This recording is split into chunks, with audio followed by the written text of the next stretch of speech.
Hey guys, welcome back to Magic TV. My name's Craig. It is, what time is it? It's 12 o'clock on a Sunday. It's time for a Q&A. Welcome to Magic TV. This is where I take all the questions that you've asked over the course of the week, and I try to answer those questions to the best of my ability. So first of all, I hope you've had an amazing week. Thank you very much. Even if you've only checked out one video this week, or you've been on the channel, just seen a couple of things, whoever you are, from the bottom of my heart, thank you. I wouldn't do this channel if it wasn't for you guys watching it. And I like to say this every Sunday, but genuinely, it means the world to me. Now, with that in mind, what is the Q&A if you're new to Magic TV? Well, the idea is that I'm going to go through the next 45, 50 minutes answering any questions that have come in over the course of the week. Now, I try to film these as late as possible, but I normally end up having to film them on a Tuesday or a Wednesday. Today is Wednesday morning, so any questions that come in after I've filmed it, obviously they're not going to be on this Q&A.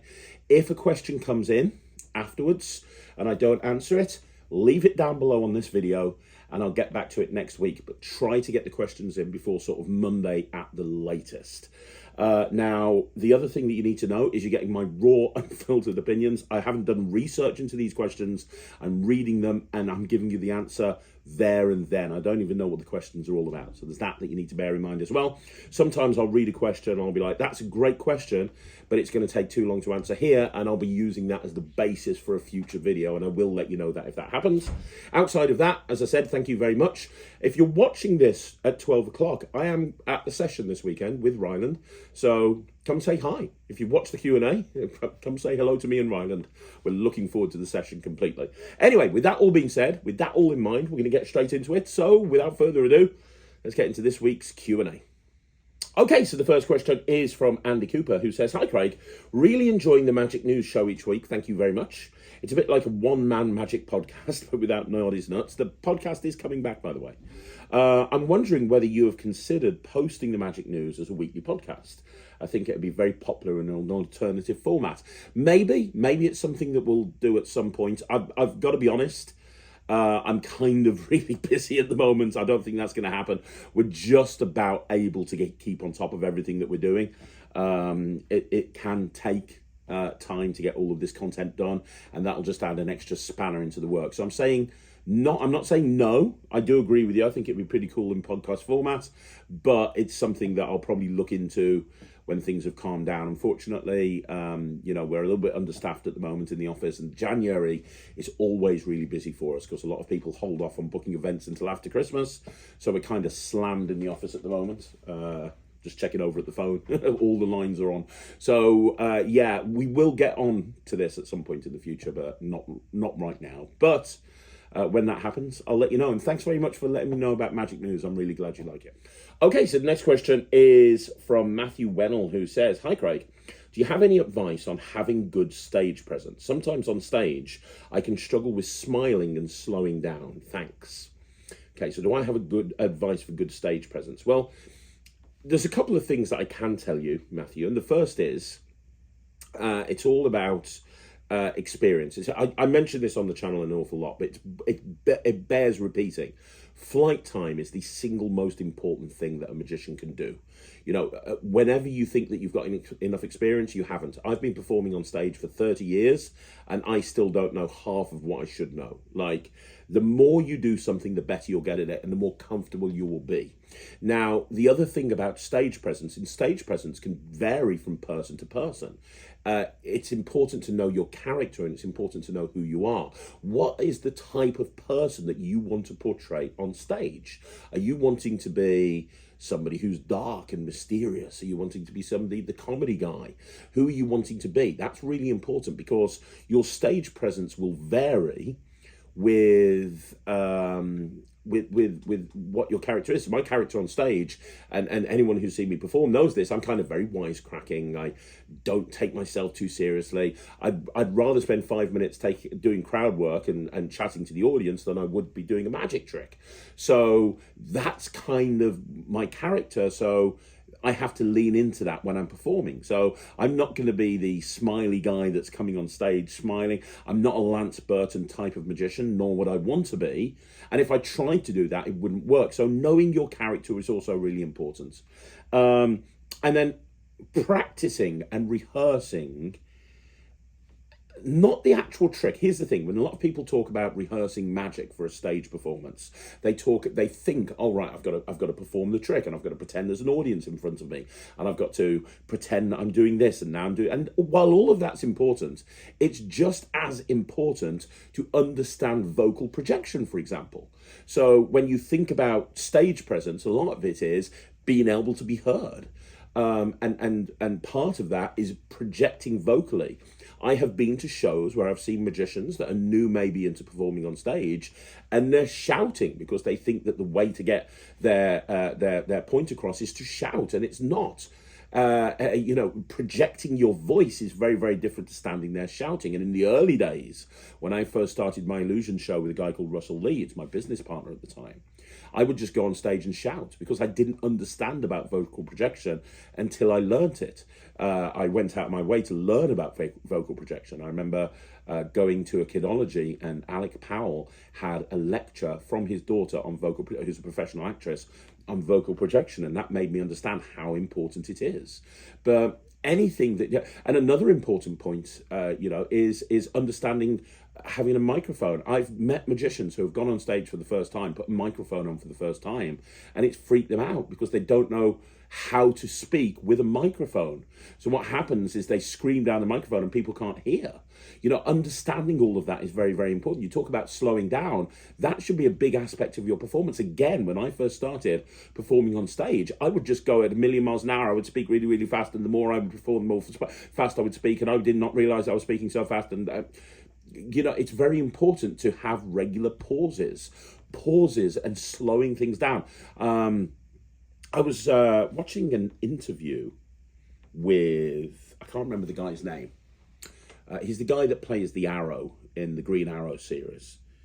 I just can't remember his name, annoyingly. But he's the guy that plays the Arrow. And Stephen something or other. Anyway, he was in, he has done various different wrestling things for both WWE and AEW. And I saw an interview with him on YouTube the other day.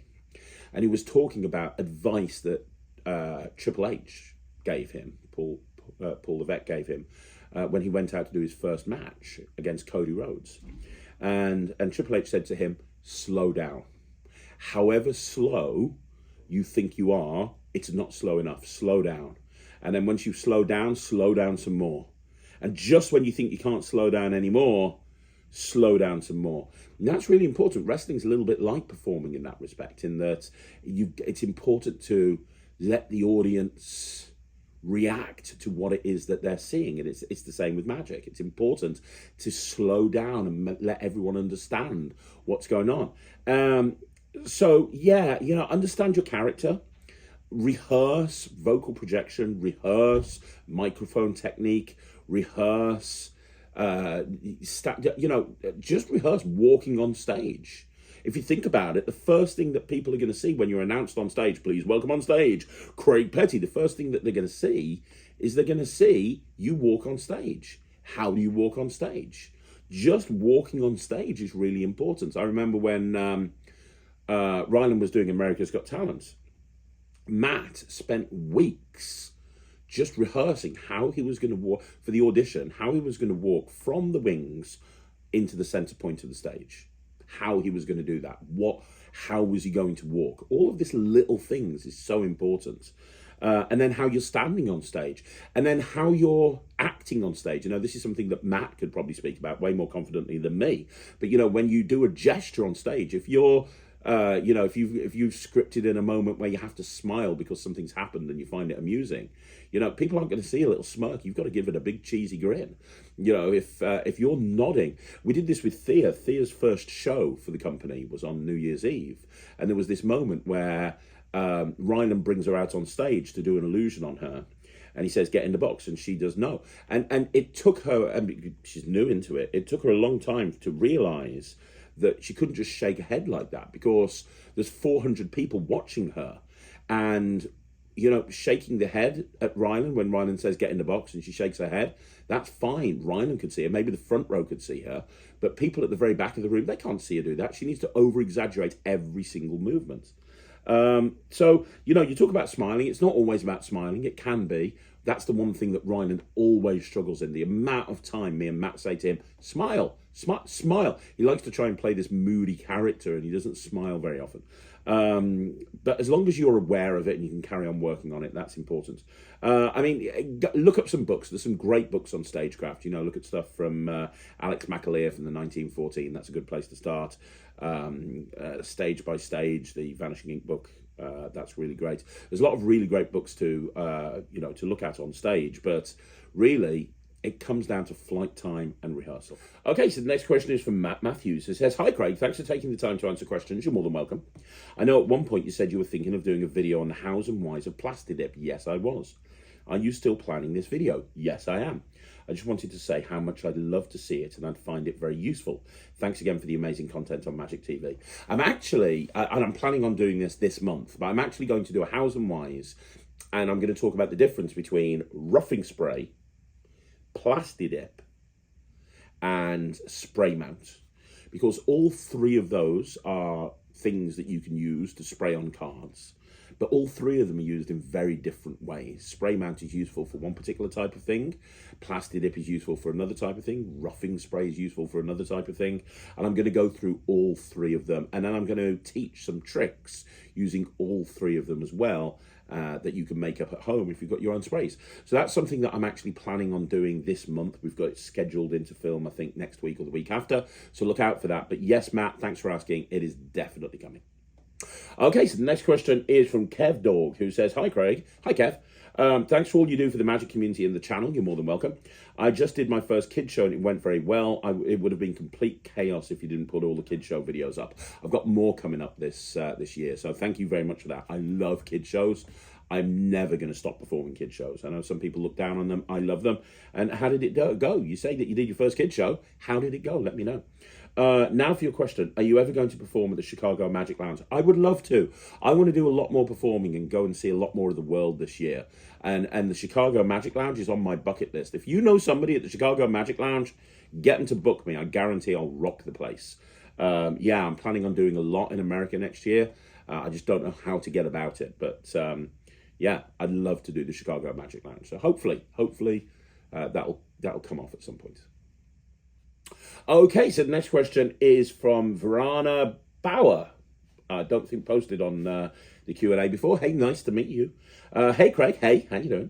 Have you read the recent posts on the newest video by Unbiased Magic Reviews regarding you? Any input? Thanks. Yeah, I have. I don't really want to get too much into this, to be honest. It's not something I really want to get into. But basically, for those people that don't really know what's going on, me and David from Unbiased Magic Reviews have had a very checkered past over the last few years.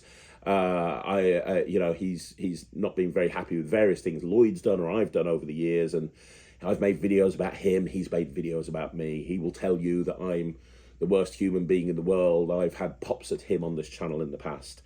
And he's got this thing coming out called the Water Principle, which he's posted about on the cafe, and he's put a trailer up on his YouTube channel. And to give people, I don't really want to get into this too much, but to give people a frame of reference, I have had a mindset shift this year. And although I'm going to continue to be completely honest on this channel, and I'm going to continue to make as much content as I can, and I will continue to pull no punches, I am trying very, very hard to not get wound up by stuff. I looked at 2024, and I do this every year, and I look at all the things I did well and the things I didn't do too well, and I just let a lot of stuff get to me. There's the problem with being a content creator, especially being a polarizing character like me, is you always get people trying to get your attention, and there's times when I've lost my temper, and I've gone back and forth with people when I shouldn't have. It happened a few times last year with various different people. And then over Christmas, I was having issues with Maxim, and he was trying to get my attention, and I was trying very hard to ignore him. And so I just decided coming into the new year, I'm not going to let that stuff get to me anymore. I'm 48 years old this year, and I don't need it. I really, really, really don't need it. I've got more important things to do. I don't want to get wound up by stuff. and I'm going to try to not get into any ridiculous feuds. It doesn't mean I'm not going to stand up for myself, but I'm going to let stuff slide. I'm not going to let stuff get to me. Last year, I think I made 5 videos moaning about stuff that people said, and I don't want to do that anymore. David posted a couple of things on the Penguin Holiday Special saying why he thought the Atomic deck was not very good, which is fine. You know, I said, okay, that's your opinion, no problem. I disagree, but that's what it is. Now, the old Craig would have been, what are you talking about? Would have got very defensive. I was just like, cool, no problem. Yep, that's your opinion. Thanks. We'll see how it does when it comes out, shall we, David? But he's put this video out for this water principle that he's created. And a lot of people were posting on the cafe saying that they didn't particularly like it in terms of they couldn't see the value in it, and they couldn't see that it was any good or not very good or whatever the case may be. His performance of it wasn't great, and I think the problem was it was a bit amateur out of the trailer. So the trailer came in like very big and bold, like a Michael Bay movie. This is going to change your card magic forever, boom! And then it comes down to a studio performance of David's hands performing a trick which it didn't really fit with the intro to the video. So in essence, the trick that he chose to show is the deck was shuffled, and he said it could be a borrowed deck and it could be shuffled, and somebody takes a card out and puts it in their pocket, and then he takes the cards back and he looks through the spread and he takes out the mate of the card. And a lot of people were like, well, that's not really that great. No one's going to buy this. And I actually disagree. I actually think that this could be a really cool principle. I made the mistake of saying on the cafe that, you know, whilst trying to defend David, I made the mistake of saying, hey, you know, he's not the best performer in the world. He's not, he's not a professional performer. He performs socially, and there's nothing wrong with that. You need to look past that because this could be a really great principle. And I really do believe that. I mean, imagine for a minute. I mean, he chose a very simple trick to demonstrate, probably because it's a teaser. But imagine for a second that you could give someone a deck of cards to shuffle. They could literally take any card and put it in their pocket without looking at it. You then spread through the deck, and as you do, you know what their card is, so you cull the 3 mates to the top. But you do that as you're showing somebody else the spread, and you say, look, if I asked you to look through these cards and tell me what that person's card is, you wouldn't know, right? It'd be impossible to know. You then do a cutting the aces type sequence where they cut 3 packets, but you're getting them to cut the other 3 mates. And you say, well, you know, psychologically, I'm thinking that you're going to try and find that person's card. They then turn the 3 cards over on the 3 packets, and they're like, say, for example, the 3 kings, and the guy pulls the card out of his pocket that he hasn't even looked at, and it's the other king. That's a strong trick right there, especially with a borrowed shuffled deck of cards. So I think it's a great principle, and I went on the thread and said as much. I said, hey, it's a great principle. I think it's really great. I'm trying to just be nice to everybody. I'm trying not to burn bridges. I'm not trying to cause any trouble these days. And the problem is, you know, that I've always been a polarizing character. So some people posted on the trailer saying, have you seen what Craig said on the Craig's hating on you on the Magic Cafe? He's sent his goons on. He's pretending to be a nice guy, and he's sending his goons on there to say how bad the trick is. I've not sent anyone onto that thread. You know, if that's what they want to say, you know, his supporters, that's absolutely fine. But there was no malice in my post. I said nothing but nice things about David. I think the nearest thing that you could get to me not saying anything nice was when I said he wasn't the strongest performer. But I didn't say that in a mean way. Somebody said, hey, this trick is terrible, it's a hot mess. And I was like, well, look, it's not the strongest performance in the world, but look past that. That was the frame of reference there. So yeah, I mean, but in terms of the recent post, so you know, a lot of people have gone on his YouTube channel and said, you know, Craig's jealous and of you. That's why he's hating on you on the Magic Cafe, even though I'm actually being really nice. And if I were, I don't see why I would be jealous. Not that David's not achieved anything. I mean, he's a doctor, for God's sake. His job has more value than mine ever will. But in order to be jealous of somebody, I'm not jealous. I don't want to be a doctor. I'm not jealous of David being a doctor. You know, and anything David's achieved, I've achieved. You know, David's releasing a project. Great, I've released dozens of them. David's got a YouTube channel, so have I. It's, 5 or 6 times the size. So I'm not jealous of David at all. And, it's like water off a duck's back. People ask me, "Oh, are you bothered?" No, I'm not bothered. People can say what they want to. This is the new Craig. I couldn't care less. But David's gone on there. Somebody posted on the cafe saying he'd made some posts, which I did actually see on David's video, and then I can only assume they got deleted because they're not there now. So David chose not to keep them because they were quite pro me and quite anti David. But whatever the case may be, he's replied to a few people and just not been that. He said that I've got an agenda because he wasn't supportive of the atomic deck, which is just not the case. I haven't actually said anything negative about anything. So my agenda is I'm the one promoting the water principle more than anyone else. There's the irony there. And he started bringing up red. And that's when I mentally check out. When everyone brings up red, it's like the amount of times I've apologized for something that happened 15 years ago. I don't think I can do that anymore. So when somebody brings up red, I'm just like, okay, whatever. I'm not going to get drawn. I'm not going to get drawn into this. And then I think there was one of the posts that David made when he said, "Hey, Craig's not a nice guy. Go look at the video I made about him on the channel." Now, he's made a few videos about me. And you know what? When he's made those videos, and I've said this online in the past, he's had some valid points, man. Over the last few years, I've made mistakes on this channel. I really have. When I've done the Magic podcast with Lloyd, I've made mistakes. I've said stuff that maybe I shouldn't have said in the heat of the moment. I've allowed myself to get wound up, and that's not happening anymore. And David's made videos about me, and he said, "Hey, he said this about me, he said that about me." And you know what? It's very true. He's made videos about me. I've made videos about him. There's always two sides to any story. There's no smoke without fire. If I wanted to, I could point to a dozen threads where he's tried to shoot down a trick that I've had come out before it's even been released, which is what, he's trying with the atomic deck, which is fine.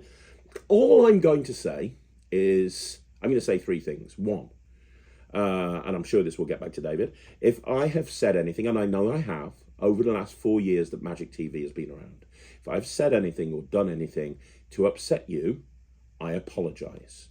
Completely and totally apologize, David. I am very, very sorry for anything that I've done to upset you. I have had issues in the past getting annoyed with various different stuff that's happening online.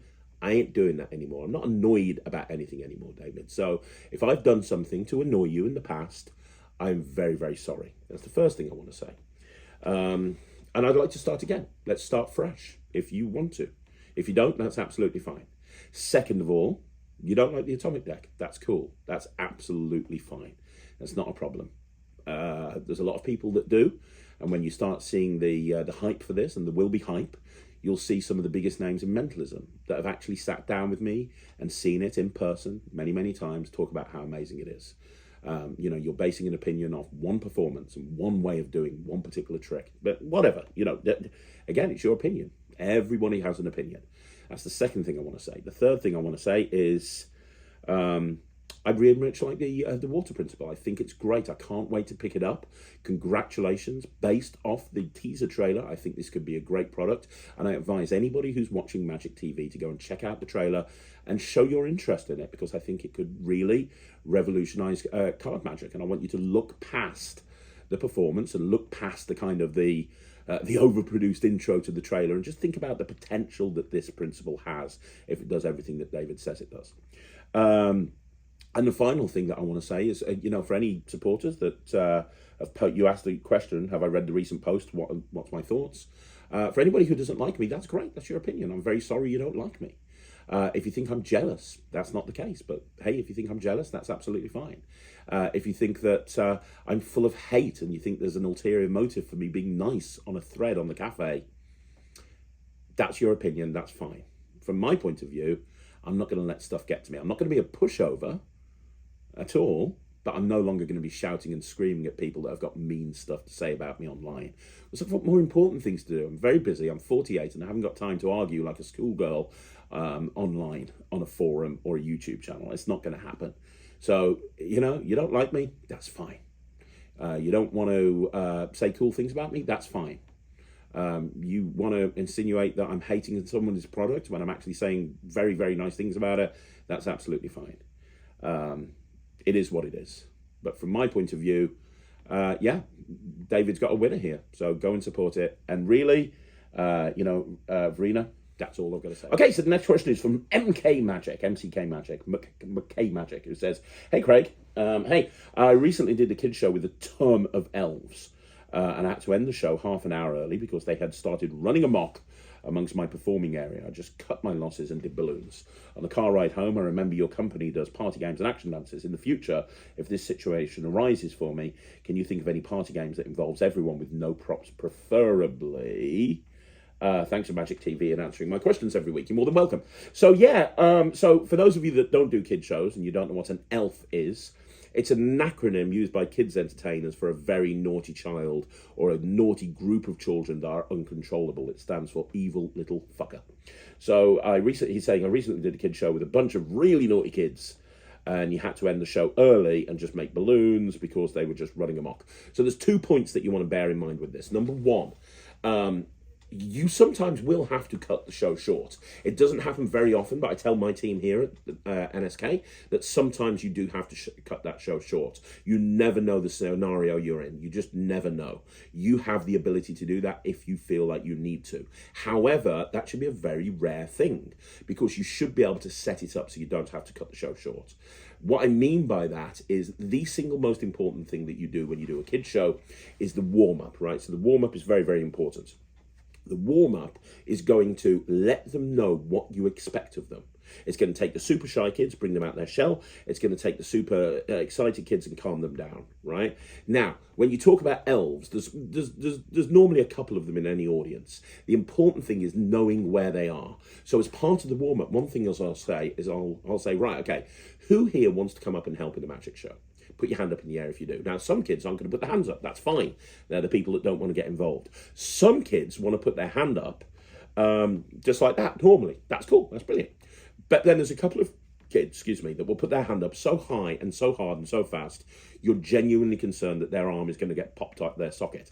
They are the people that you need to watch for. They're the people that you need to, they're the kids that you need to pay attention to because they want to be the center of attention. And a lot of the time when you've got a naughty kid, it's just because they want to be the center of attention and they're not getting that. They can be your best friend if you bring them into the show. Half of the battle is knowing where they are. By asking that question at the very beginning, you identify where these kids are. Then you can bring them into the show. Now, that might not necessarily mean bringing them up to the front. You could ask them a question. You could say, right, who here knows a magic word? They will put their hand up and you go, yes, what's your magic word? Abracadabra.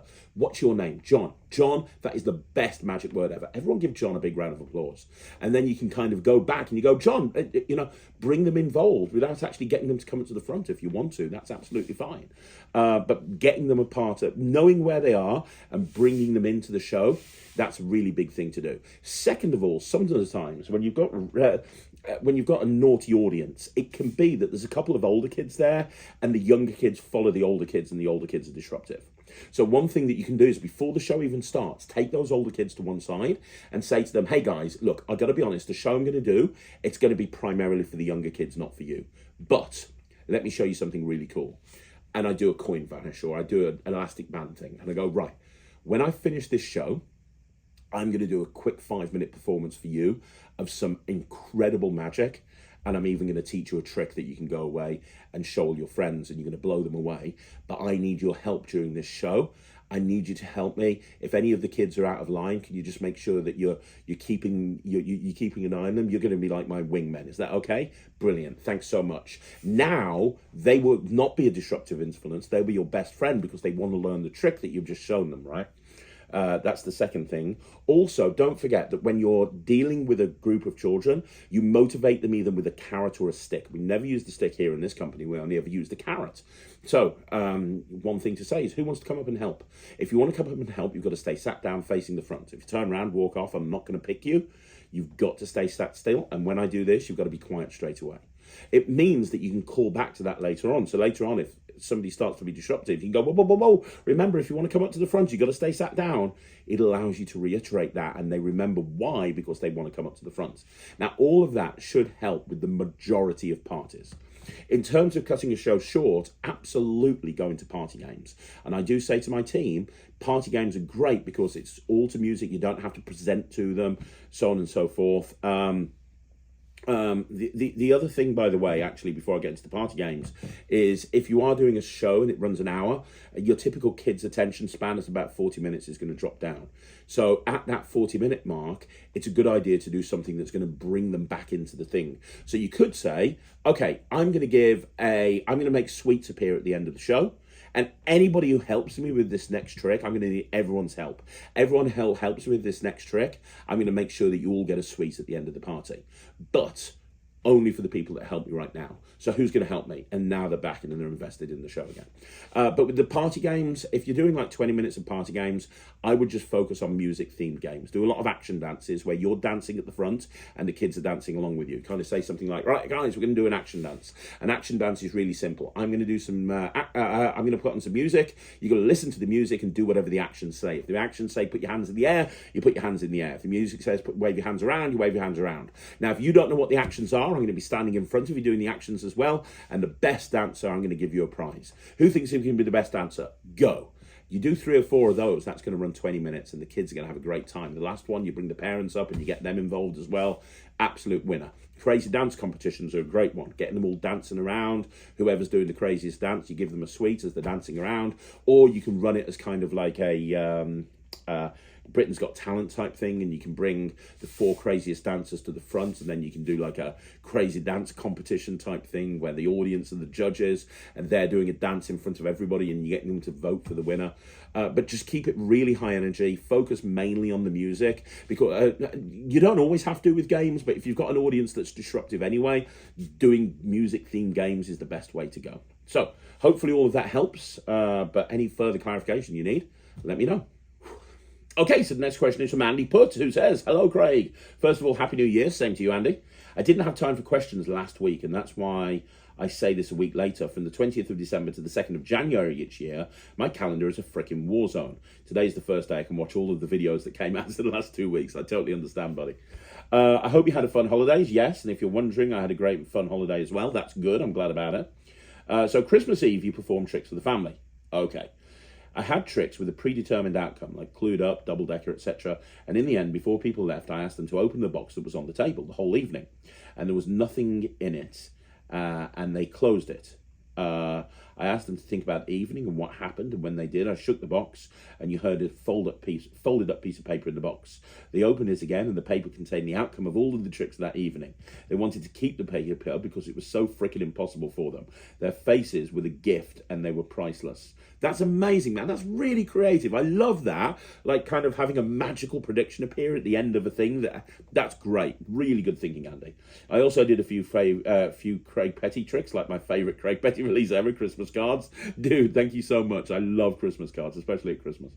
I also want to thank you for everything you did in 2024 for Magic and also for me. Taking the time for a Zoom call, very much appreciated. I also think I know which kind of similar trick of a big name because of a problem for my project. I think it's called Juan Pablo, Time to Travel. So I can understand it with a name like Juan Pablo. I really like and respect. Yeah, but keep going, man. Don't stop creating. I also happy 2025 is over because my year was shit, and 2025 is going to be my year, so buckle up. Boom, yeah, man. But enough about me. Let's get the questions going. Here are the questions. Right. Holy crap, there's a lot of questions here. My God. Okay, we're going to take these one at a time. First question, when will the Craig Petty lecture in the Netherlands take place? I plan on doing a lot more lectures this year. I just don't know who to speak to. I don't know what to do about it. I don't know who to go to. I don't know anything. If you know people that can hook me up in the Netherlands, let me know. I want to lecture all over the world. I don't know who to go to, and I don't know how to make it happen, but I can guarantee wherever I go, I will light them up with a lecture they've never seen before. So, anybody who lives anywhere in the world that wants to see me lecture, help me out. Put me in touch with people. Okay, next question from Andy Putt. I'm rattling through these. Will you do an awards show in 2024 like you did in the early years? Yes, we missed out 2023, but we are definitely doing this month an awards show for 2024. So look out for it. Me and Ryan are filming it in the next couple of weeks. Next question is, again, from Andy Putt. Can you do a review on Juan Pablo's Time to Travel? Yes, we've already reviewed it. Me and Ryan have filmed the review show. I think it's going up in the next couple of weeks. Cliff notes, we both thought it was okay. It wasn't the worst trick in the world, but there were a few negatives with it. I'm not going to get into it. You can go and watch the review show when it goes live. It's okay. It's not the best trick in the world. Next question from Andy Putt. What's the status of the Craig Petty book? Great question. It's being produced by Penguin Magic. Last time I heard, it's coming out at Blackpool this year. The forward has been written. The last thing I had to do was the test, not the testimonial, the who the book is written for, the thanks at the beginning, that thing, which I wrote. But yeah, it's all done. I've seen the final proof of it. I believe it's going to be ready for Blackpool. We should. Next question from Andy Putt. Now you work with TCC, maybe you can answer this question. They make playing cards, but as far as I know, nobody has released a trick with playing cards with TCC. Is there a chance if I submit a card trick or project, they can produce it? Yes, they did have a trick come out with TCC, a card trick. It was a few weeks ago. I reviewed it. I can't remember what it was. It was one of the TCC review show specials. It used a regular deck and a special deck. I think it was called Thought something or other, Thought Transfer maybe, which was okay. It was an okay trick. But yes, they definitely, if you pitch them a playing card trick, they would definitely be interested in it. Okay, next and final question from Andy Putt. Do you think that John Cena winning the Royal Rumble to achieve number 17 is cheap? If I would book 2025 for Cena, I would do it as the following. He wants number 17 in 2025 to finish his career. Runner-up at the Rumble, last to be eliminated at the Elimination Chamber, wins Money in the Bank but fails to cash in, gets a title shot at SummerSlam or in Saudi Arabia, and loses because of interference. He wins the first Contender Tournament. And at the final pay-per-view of the year, which I think will be Survivor Series, he wins the title from Randy Orton or CM Punk to vacate the title and end his career at 17. I believe he deserves to end on a high with the title around his waist.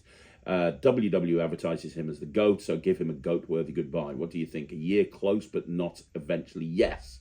Yeah, I agree. I mean, I watched the first Raw on Netflix, and his promo was very interesting. He is definitely fired up to try and get that 17th title, but with the emphasis in WWE on storytelling right now, I don't think it's going to happen overnight. I don't think it's going to be Rumble, WrestleMania, done. I do think he will be wrestling for a title at WrestleMania. I don't know if he's going to win or not.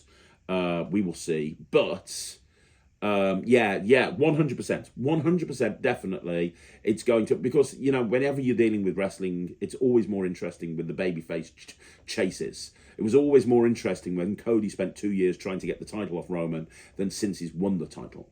And it's always the case. I'm always a big believer in heels having the titles and babyfaces chasing for them.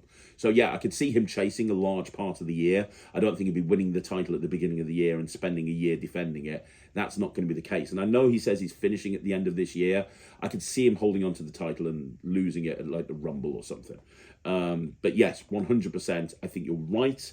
And I think it's going to be a fun year. Okay, so next question is from my friend Standard Andreas, who says, "Hi, Craig. Happy New Year to you and your family. Same to you, my friend. I recently observed that Thea is joining the Petty Club as a performer as well. Congratulations on that. Yes, she is constantly filming magic right now and practicing and rehearsing, and she's annoying me and Ryland, but in a good way.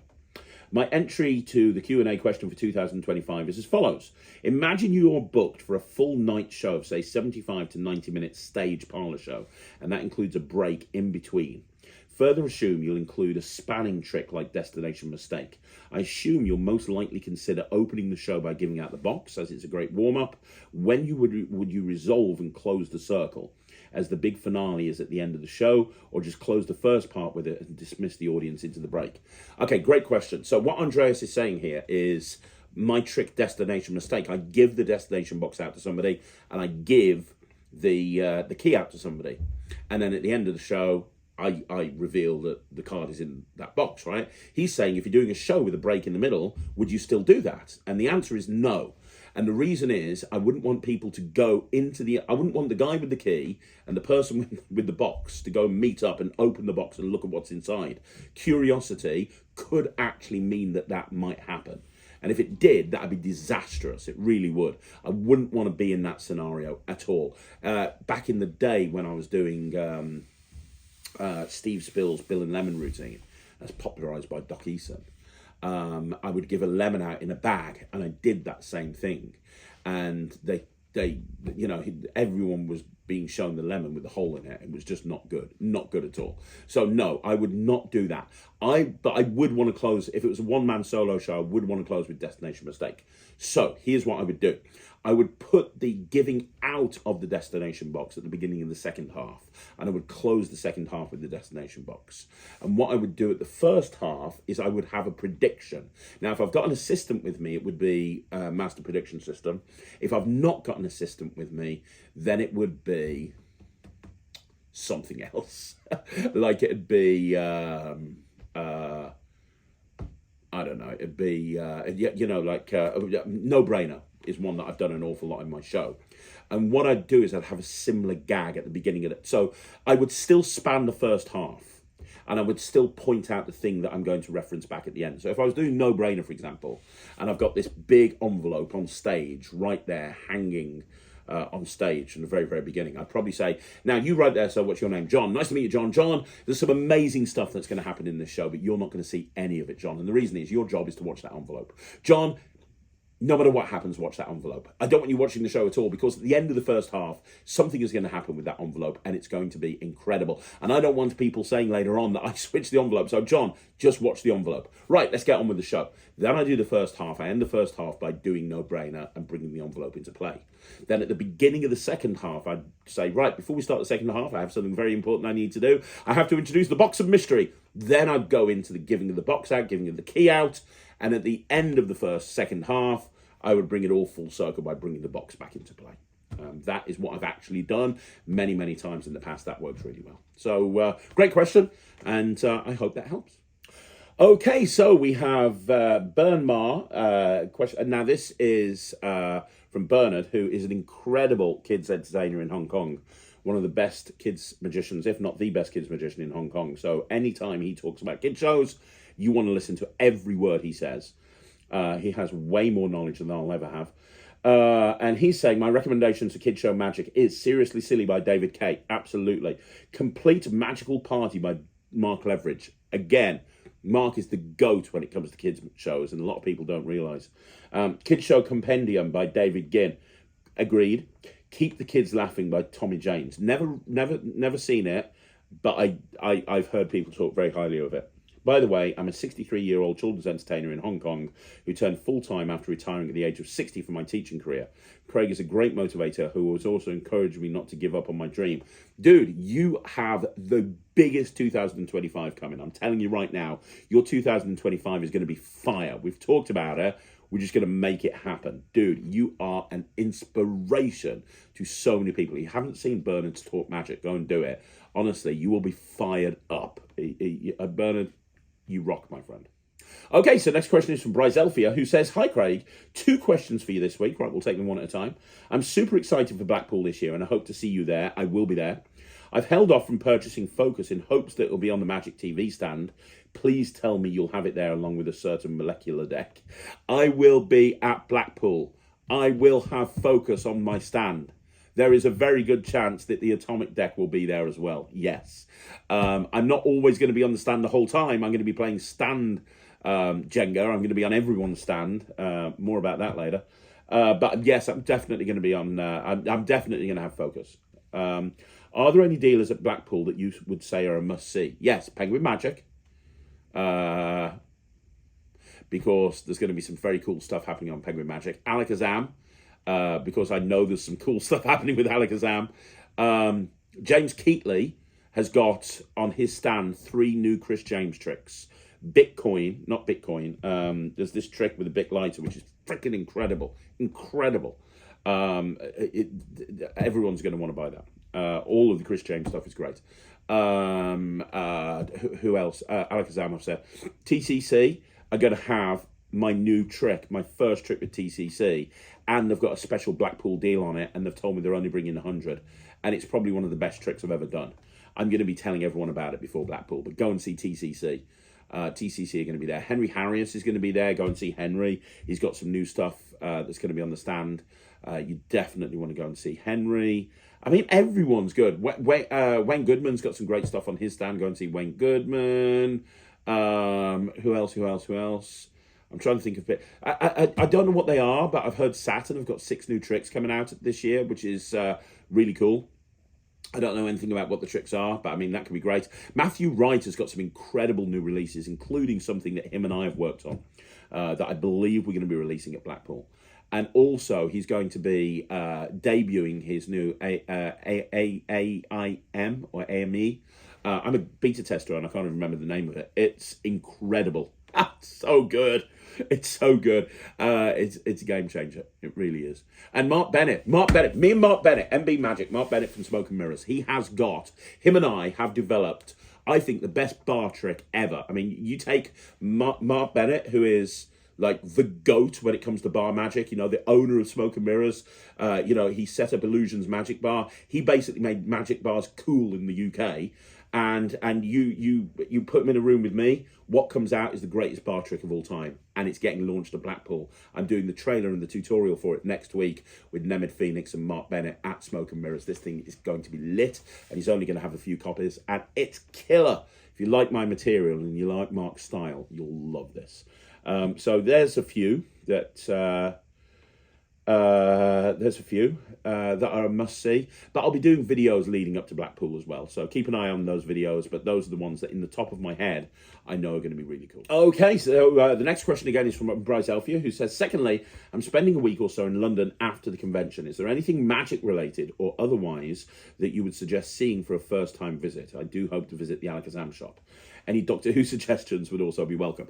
Definitely Alakazam. It's only 35 minutes, 40 minutes on a train, and you can get straight to Ashford, and definitely go check out Alakazam. Their shop is amazing. Second of all, take a trip to the Magic Circle. It's very easy to find a member that will sign you in. I can help you if you want. Magic Circle every Friday does close-up shows. They do a lot of stage shows on a Saturday and a Sunday. Go check out the website, but book a show, even if it's just to see the close-up shows, because you'll also get to see around the headquarters. You'll be able to see the library, the iconic staircase, the museum, all that sort of stuff, and you'll see some of the Magic Circle's best doing incredible close-up magic. So going to the Magic Circle is great. Covent Garden, go to Magician's Corner in Covent Garden. The shows pretty much constantly by some of the best street magicians in the UK. You know, every half an hour there's another show. Covent Garden is the place to go if you like magic. And while you're there, you've got the Magic Cave, which is like a little kind of shop. It's really more for tourists, but it's well worth going and checking out.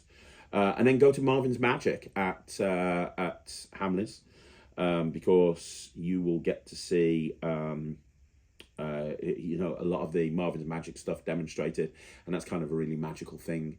And then go check out West End Magic. I don't know when their shows are, but Oliver Tabor and Wayne Trice do West End Magic, and it's a great show. Oliver Tabor and Wayne Trice are brilliant, and they just do the show in the West End on a regular basis. They tour as well, so they might be on tour when you're there. You want to check out their website, but if they're there, you definitely want to check that out as well. There's lots of magic shows taking place in London. You can go and check those out yourself. But those are the main things that I would suggest that you do.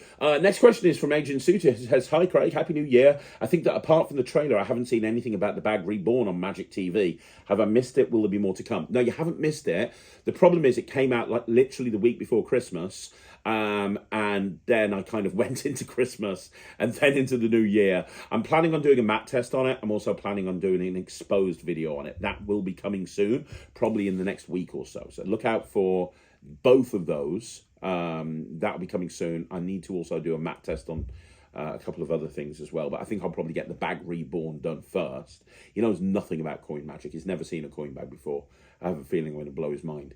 But it's just because it came out just before Christmas, and at the same time I had like a bunch of other magic come out as well, and I was gigging, so that's why I haven't had a chance to do a video on that. But there is a video coming soon. There's a few videos coming soon, and for everyone that's picked up the bag Reborn, I really appreciate it. Okay, so the next question is from Capital Idea, who says, hey Craig, thanks again for doing these Q&As. They're a huge help to us. You're more than welcome. My question is, if you only had $200 to $300 to spend on ads for your magic business per month, how would you allocate that money? Would you focus on Facebook ads or on Google ads and SEO, or split the funds and do both? Thanks very much. You're a huge reason why I've decided to start my business, and I can appreciate you more than you know. Thank you so much. Now, here's the thing. This is a big topic, so I'm not going to spend too much time on it. But, right.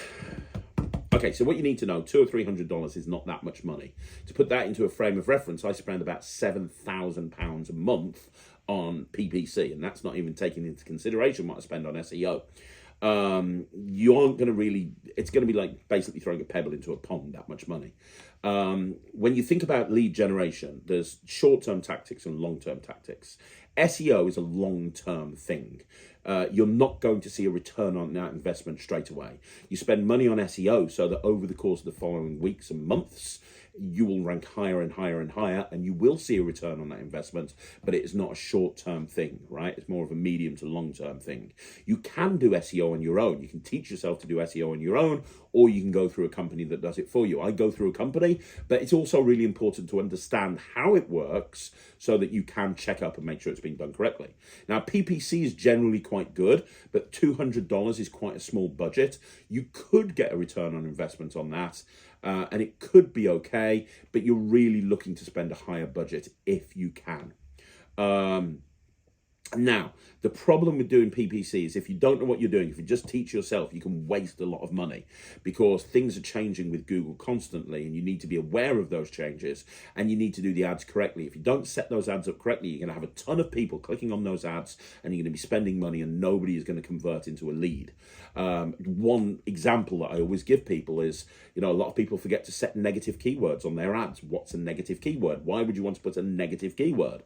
Well, a negative keyword when it comes to a magic business, for example, might be free, cheap, or charity. You want to say to the PPC, to Google Ads, if the word free is included in the search term, that's a negative keyword, do not show my ad. You don't want people searching, I need a free magician, I need a cheap magician, and having your ad come up, right? Especially when you've got a small budget. So it's really important to educate yourself when it comes to that sort of stuff. What I would do, and people look down on this, but this is a valid strategy, at least in the early days when you first start, is I would take at least part of that money. I'd take part of it. If you've got $300 to spend, I'd say maybe spend $50 on educating yourself. Go on a course, a really good course. Don't try and do it on YouTube. Go on a really good course and teach yourself how to do SEO. Teach yourself how to do PPC.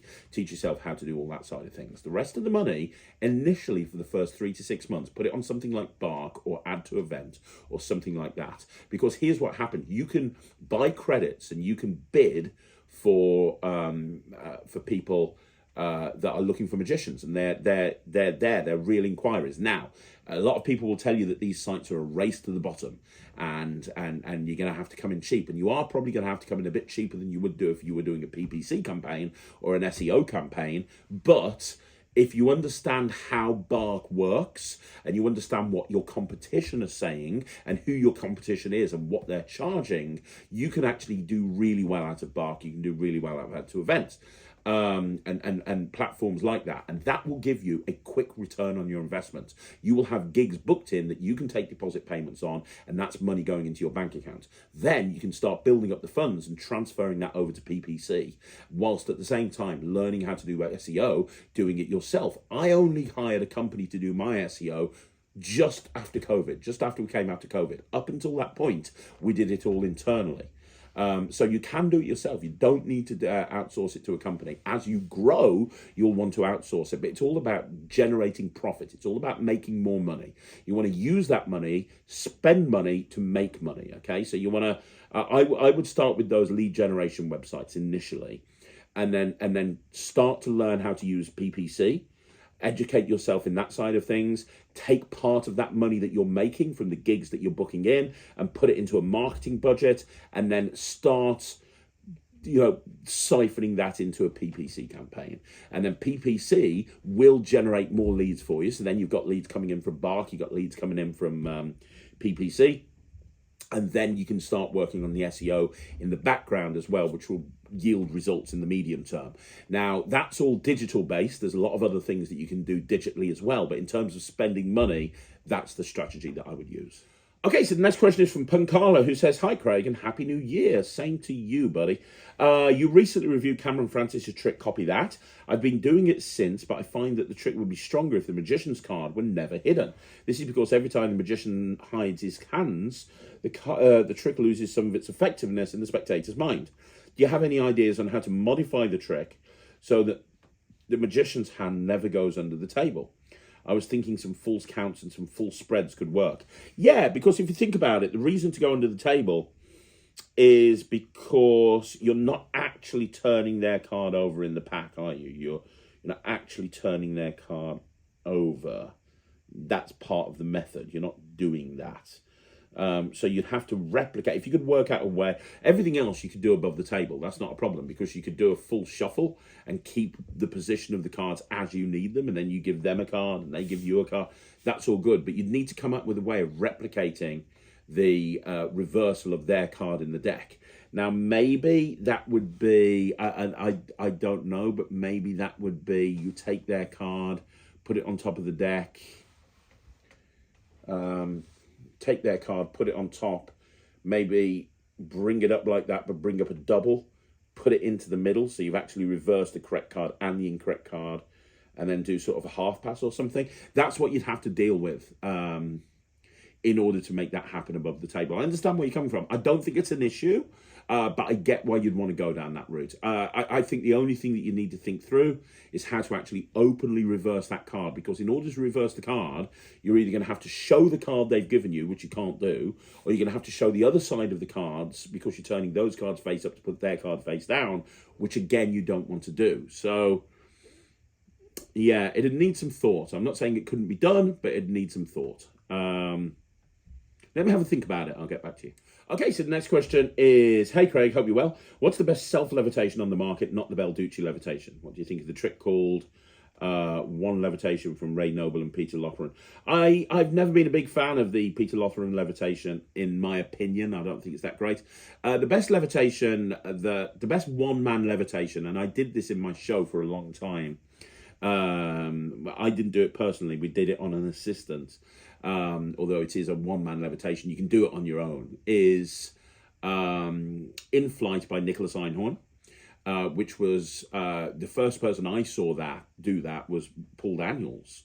And the idea is it's a cardboard box, and you stand inside the cardboard box, and then you kind of float inside it. You levitate, and you show the cardboard box, and it's empty at each end. You can see it's empty, but then you levitate up inside the box. It's very strong, actually. You levitate up inside the box.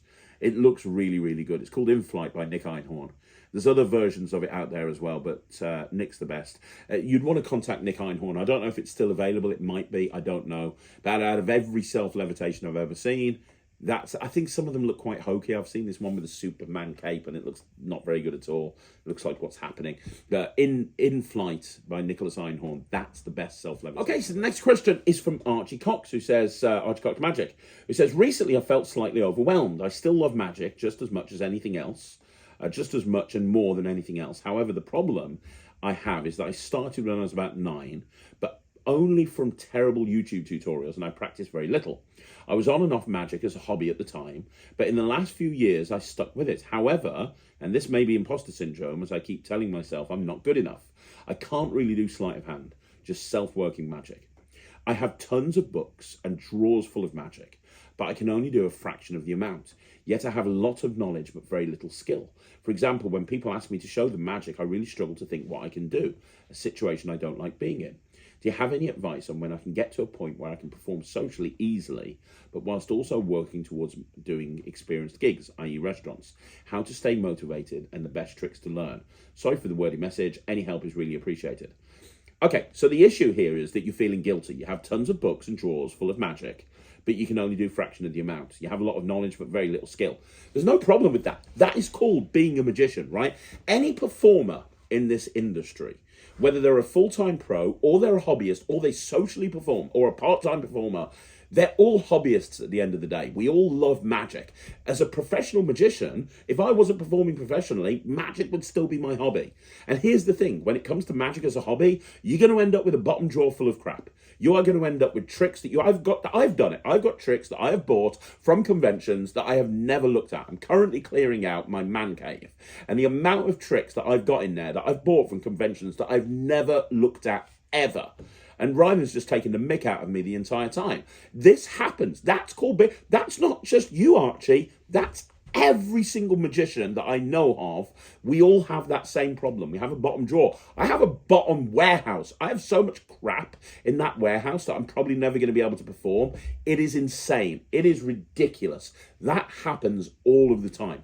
Don't make yourself feel bad because that's a thing. Honestly, really don't do it, right? So that's the first thing that you need to know. You don't have to, you say that you've got very little skill. Shut up. You have got skill, right? You have got skill. If you can make a coin disappear, if you can control a card, if you could, the problem with magic is we look at people like Greg Wilson, we look at people like Mark Obi, we look at people like Assi Wynn, we look at people like this, and you look at them and you go, oh my God, they've got so much skill, they're so much better than me, and you start feeling inferior. You start having that imposter syndrome. And I've had that in the past. I have that right now. Genuinely, I have that right now. Alakazam's like creator of the year, and I'm sitting there going, I'm creator of the year, that's amazing, but you know what? I wish I was as creative as Tobias Dostal. I'd never be able to do something like Liquify. I'd never be able to do something like Repro. That's real magic. Why can't I create stuff like that? Everybody gets imposter syndrome. Everybody gets themselves into a situation where they feel bad because they're not as good as that other person. And I did it all the time. I would go and I would watch all these amazing, successful magicians, and I would constantly, it's like, oh yeah, okay, Craig, you've built a business, and you do your company books in lots of magic shows, but you've never performed on television. You've never done Penn and Teller. You've never gone and been on Britain's Got Talent. Craig, if you went on Britain's Got Talent, you'd probably die in your arse. You'd never be able to do that. Oh, you've got a big business. You've created lots of magic tricks, but no one's invited you to perform at the Chicago Magic Lounge. You've never been invited to perform here. I've never been able to be invited to perform at the Magic Castle. Hell, the Magic Circle have had Christmas shows the last few years. No one's invited me to perform there. Am I not good enough? These things go through everybody's mind, right? It goes through everybody's mind. But the thing is, what you need to understand, Archie, is that you're not trying to be the next Craig Petty. You're not trying to be the next Mark Obi. You're not trying to be the next Essie Wend. You will never be the next Craig Petty. You will never be the next Jay Sankey. But what you can be is you can be the first and best Archie Cox. You can be the best version of you that you could ever be. And that's all that matters. And that you get to write the blueprint as to what Archie Cox magic is all about. It doesn't have to be incredulous sleight of hand. It doesn't have to be like amazing stage levitations. You get to decide the type of magician you want to be. If you have a lot of knowledge and you have limited skill, that's fine. If you went out and you did an act filled with self-working magic, that doesn't matter as long as the audiences are happy. The problem is we judge ourselves by what other magicians say to us. And I see it on Facebook chat pages all of the time. Somebody will post their set list and it's like, oh, why are you not doing this? Why are you not doing that? I get it all the time. We talked earlier on about this unbiased situation. There was somebody that went on that Unbiased Magic Reviews thread and somebody said, oh, Craig's the worst card magician in the world. He can't do card magic to save his life. And I'm sitting there thinking, am I really that bad? Maybe I am that bad. Don't listen to what everybody else says. Everybody has an opinion. Opinions are like arseholes, Archie. Everybody's got one and they all stink. If you want to take advice from people, great, take advice from people, but only if that advice resonates with you. Just be the best version of you. Look at Matt. Matt pretty much does self-working magic. And I take the mick out of him for it. But you know what? He did like 30 or 40 shows over December and he's made an absolute fortune. 2 years ago, he wasn't ever performing magic. He didn't even know what a magic trick was. He was the goofy guy sitting in my office, freaking out over everything from a thumb tip to a double lift. And now he's going out performing professionally, performing on stages, and all of the stuff he does is slight free. You go and ask him to do an Elmsley count, he can't. You go and ask him to do an ambitious card, he can't. You go and ask him to do a coin to cross, he can't. You go and ask him, show him something with skill, what magicians consider to be skillful, he can't. But you know what he can do? He can go out and light an audience. He is the best version of Matt Cluley that you will ever see. So Archie, you feel down in the dumps, I totally get it. Don't put yourself down, because I guarantee you right now are putting yourself down because of the position you're in.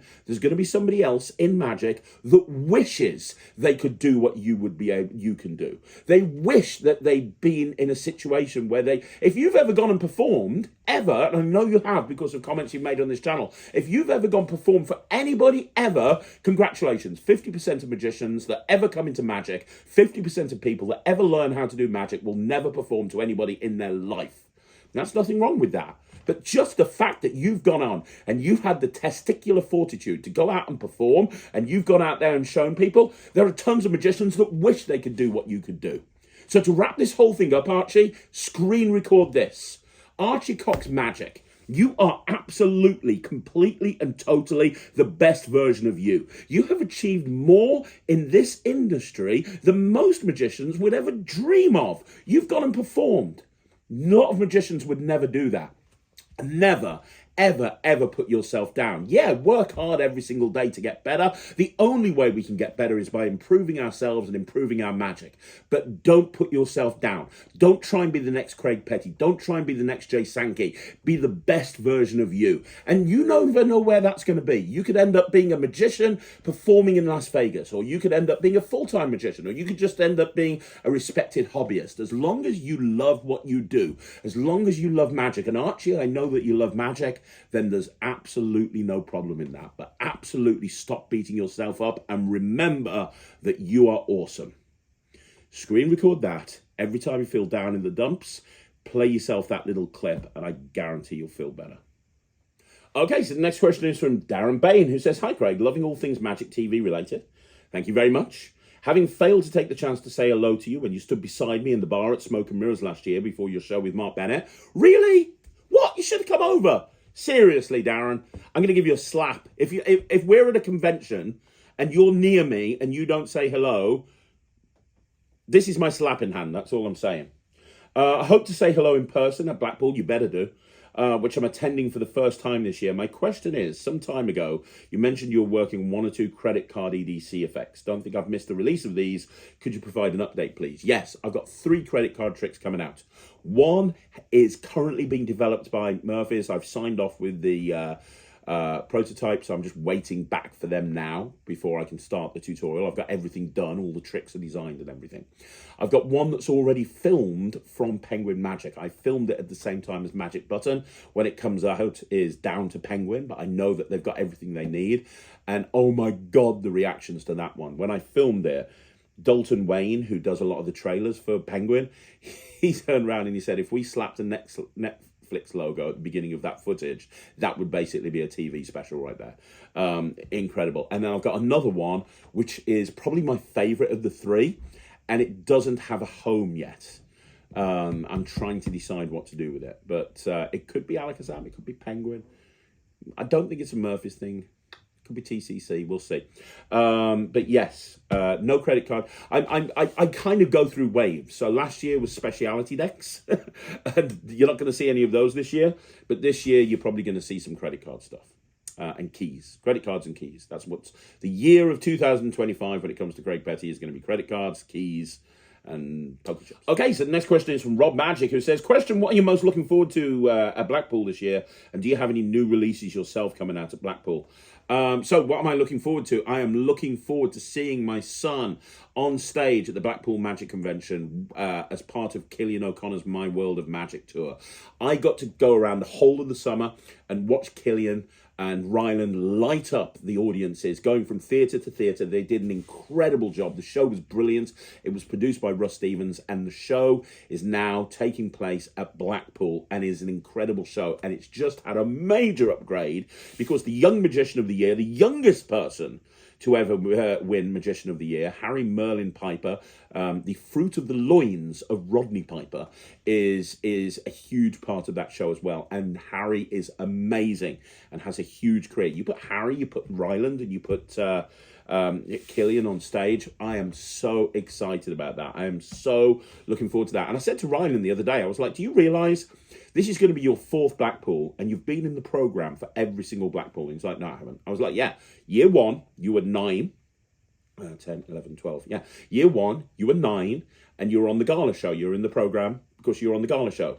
Year 2, you were 10 and you were in the gala show because you were doing the bear pits. Year 3, you were 11. You were in the program because you were in the Family Entertainer of the Year competition, and this year 4, you're in the program because you're doing Killian. You're on the show with Killian and Harry. And I said, I don't think there's anybody that's ever appeared in the program 4 years in a row. Ever. I don't think that's happened. Maybe I'm wrong, but I don't think that's ever happened. I'm like, dude, you should be really proud of yourself. So yeah, Ryland, Harry and Killian, that's where it's going to be. For me, that's the thing I'm most excited about. In terms of tricks that I've got coming out of Blackpool, yes, I've got 2 tricks coming out with Alakazam, including Eye Stretch, which was meant to come out last year. I've got my first trick with TCC. They have limited quantities on their stand.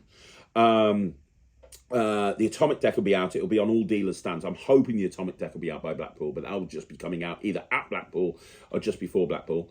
Penguin Magic have at least 1 trick of mine that they're going to be releasing at Blackpool. Maybe the book as well. I think the book will be coming out as well. Maybe more than 1 trick. We will see. Also, I have a trick coming out with Mark Bennett. I mentioned it earlier on. That's going to be launched at Blackpool. That's going to be great. I've got a trick with... I've got 2 tricks that I'm doing with Matthew Wright. And the first one of those 2, I believe, are coming out at Blackpool. So, yeah, lots of stuff happening at the Blackpool Magic Convention. Lots of Craig Petty tricks. If the stars align, I could probably have 6 releases at Blackpool, which is why I'm doing dealer Jenga, and I'm going to be on lots of people's stands, not just my own. But yeah, look out for it. I'm excited. It's going to be cool. Blackpool Magic Convention 2025. We'll be doing videos coming up to that very, very soon. Next question is Mr. Liquid City, who says, Royal Rumble is in my city this year, so guess who's going to the Rumble? I am so excited to go. Dude, I hope you have a great time at the Rumble. Rumble has always been my favourite pay-per-view. I love the Royal Rumble. I am very jealous. Have a kick-ass time. Have a kick-ass time. We are in a boom period in wrestling right now. Enjoy it, because what goes up must come down. And eventually we're going to be in the lows, and then we'll be back up in the highs. It always happens. We are in a boom period. People will look back at this period the same way that we look back at the Attitude Era now. So enjoy it. Enjoy every moment of it. Next question is from Darren Gregg, who says, for the Q&A, hi Craig, what are your thoughts on using tarot cards or card tricks? Do you think card tricks are more powerful when performing using a tarot deck? And if some and what effects could be improved, strengthened with tarot cards? Maybe you think it should be avoided altogether. I'd be interested to hear your thoughts. I love using tarot cards. I love using any cards that aren't playing cards. I make a big deal of saying to people when I do tricks with tarot cards, hey, I do not believe in this stuff. I am not going to give you a reading. I am not going to try and tell you your future. However, I was given these cards and I thought we'd try something really cool. I don't want people to think that I have the ability to read their mind or give them advice. That's not what I'm about. But I do think it's a very cool prop. Past, Present and Future by Rick Lax. Not a big fan of Rick Lax. Big fan of Past, Present and Future. I think that's an absolutely effective use of the tarot deck. Phil Smith has just finished his Kickstarter for his Mark tarot deck. The stuff you're going to be able to do with Phil's tarot cards is amazing. I think this is going to be a game changer. Jamie Dawes and Alakazam Magic have done some great stuff with tarot cards in the past. I think tarot really strengthens a performance. One of my favourite tricks to do in walk around at a wedding is the corner of Piccadilly. And although it doesn't use tarot cards, it uses that sort of style. And I've always thought that that really enhances the trick. I should do a video at some point on magic with tarot cards, but yeah, Gypsy's Curse. That's another one that uses tarot style cards I love performing. Yeah, there's a ton of them. Tarot cards are cool, but me personally, I don't like people to think that I'm actually using them for the purposes they're intended for. It's just a really cool prop. Okay, so the next question is from Kevin's Wiz, who says, first, thank you for the Netrix and Magic TV. Don't know what I'd do without them. You're more than welcome. Thank you very much for being a member.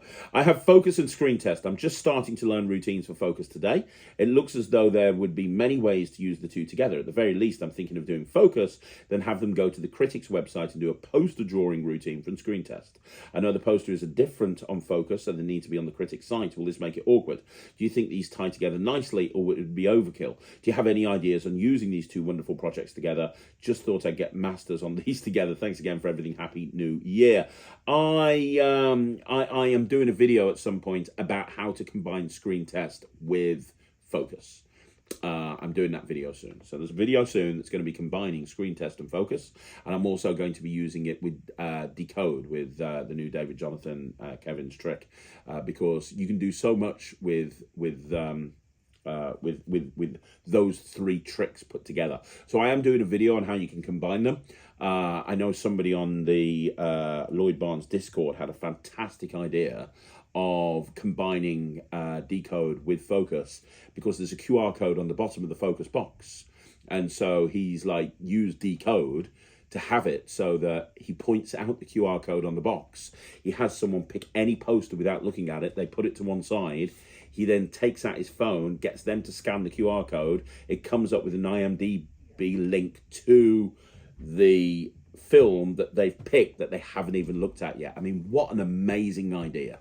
So yeah, watch for that video coming soon, but I think that they work together really well. Okay, so the next question is from different Magician, who says, I've thought of an idea of doing McDonald's aces, but with copper and silver coins instead. 3 copper coins are placed amongst 3 silver coins in each group, and one at a time they vanish with the same methods as McDonald's aces. Not sure if a double lift or an Amsty count would work with coins, but I'm looking forward to trying it. Do you think this would work, and is it a good idea? Yes, I've kind of done a similar sort of thing using double-faced coins, and it is actually really, really good. It's actually really achievable.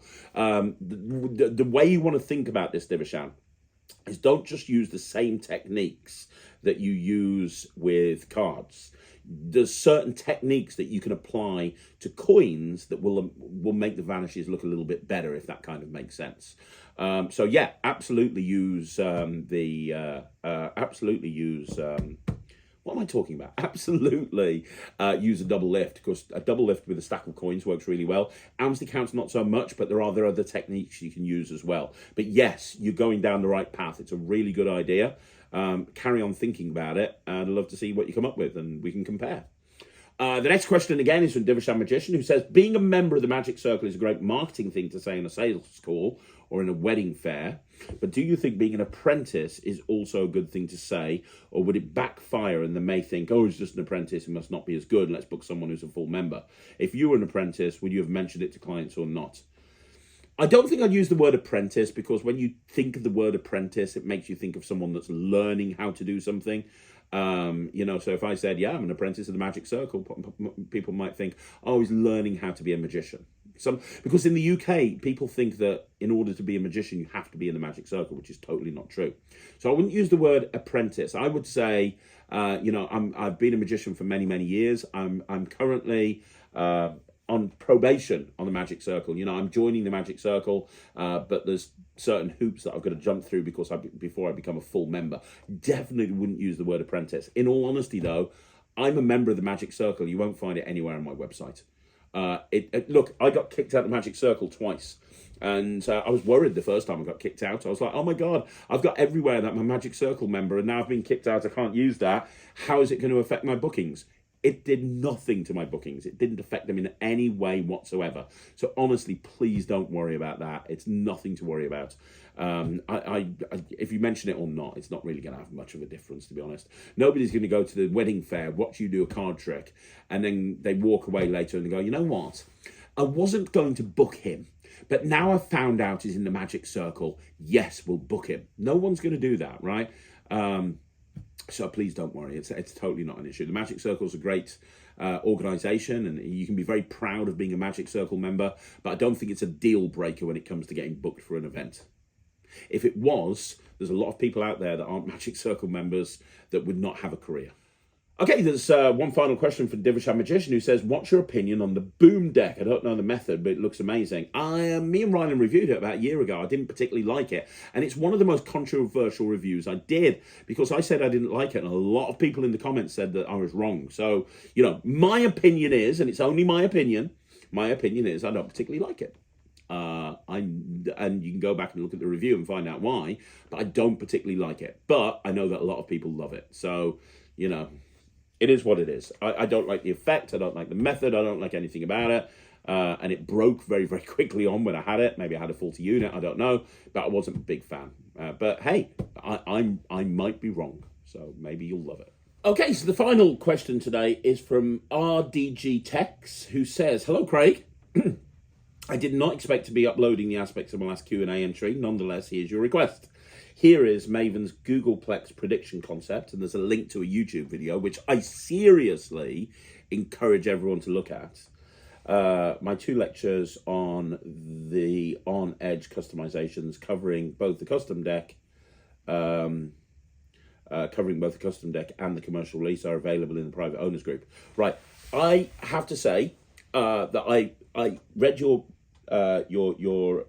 question, and I went and checked out the YouTube video. It's about 12 minutes long, and I absolutely love your performance. For those of you that don't know, it's a performance of Maven's Googolplex prediction concept, which I'd not really heard of before, that has been applied to my Heroes and Villains deck, and I love it. I absolutely love it. This is my favorite thing I've seen with the Heroes and Villains deck, including anything that I've created. I love it. It's what I consider like awesome pipe and slipper magic. It's like the sort of thing that people sit down and it takes a while. It has a kind of a similar vibe to it, to like shuffleboard, but even more impossible. It's like, I love the fact that you're using the hit points as the predictions along with everything else, and the hats and the non-human face. Everything is brilliant. If you've got the Heroes and Villains deck, go and check out that video. Even if you haven't, go and check out that video.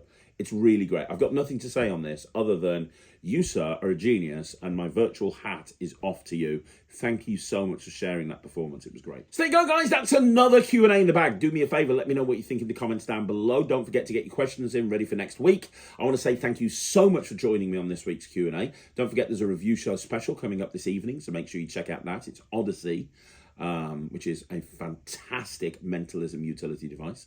And outside of that, please, if you haven't already done so, go check out the Netrix. It's the Netrix.com. It's my online streaming platform for magicians. You can get access immediately. And beyond all of that, seriously, thank you so much. If you're at the session and you haven't already done so, come and say hello to me and Rye. I will see you again soon. My name's Craig. Thank you so much for joining me on this Q&A.